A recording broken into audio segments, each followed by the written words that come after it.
আগামীকাল বৃহস্পতিবার জরুরি সংবাদ সম্মেলন ডেকেছেন প্রধান নির্বাচন কমিশনার কাজী হাবিবুল আওয়াল। সেখানে তিনি সহ অন্যান্য কমিশনাররা পদত্যাগের ঘোষণা দিতে পারেন। ইতিমধ্যে তারা পদত্যাগের প্রস্তুতি নিয়েছেন বলে জানা গেছে। বুধবার নির্বাচন কমিশনের সাংবাদিকদের মুখোমুখি হন সিএসি। সেখানে তারা বর্তমান নির্বাচন কমিশনের পদত্যাগের ব্যাপারে জানতে চান। এ সময় কাজী হাবিবুল আওয়াল জানান, বৃহস্পতিবার দুপুর 12টার সময় সংবাদ সম্মেলনে বিস্তারিত জানাবেন তিনি।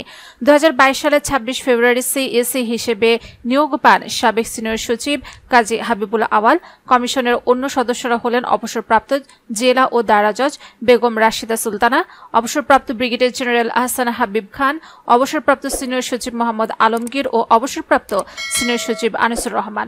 নিয়োগের একদিন পর তৎকালীন প্রধান বিচারপতি হাসান ফয়েজ সিদ্দিকীর কাছে শপথ নেন তারা।